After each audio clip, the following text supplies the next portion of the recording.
के जाने देखो टुक टुक हम ना होए फेसबुक।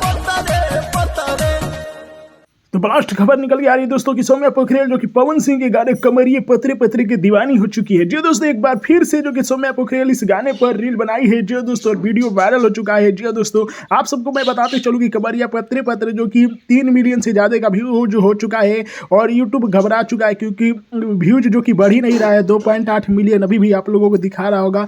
और बता दूं कि सौम्या पोखरियाल को आप लोग देख सकते हैं पवन सिंह के गाने पर फिर से जो कि रील बनाई हुई है कमरिया पतरे पतरे पर। वहीं पर पवन सिंह का एक वीडियो खूब सोशल मीडिया पर वायरल हो रहा है जिसमें पवन सिंह डिंपल सिंह के साथ मस्ती करते हुए नजर आ रहे हैं बीच सड़क पर। जी हाँ दोस्तों, जैसा कि आप लोग देख सकते हैं यह वीडियो जो कि तेजी से वायरल हो रहा है जिसमें पवन सिंह और डिंपल सिंह नजर आ रहे होंगे। जी हाँ दोस्तों, तो यही खबर जो कि निकल के आ रही थी। और बताते चलो दोस्तों कि बहुत जल्द ब्लास्ट होने वाला है पवन सिंह का एक और गाना आने वाला है लोई के टोई। जी हाँ दोस्तों, देसी फिल्म से यह गाना आने वाला है और इसका सब कुछ कंप्लीट हो चुका है और बहुत ही जल्द पोस्टर देखने को मिलेगा। जी अब दोस्तों, तो आप लोगों को सौम्या पोखरियाल का फिर से जो वीडियो बनाई है लोई के कमरिया पतरे पतरे पर कैसा लगा कमेंट बताइए। वीडियो को लाइक कीजिए, शेयर कीजिए। जय हिंद।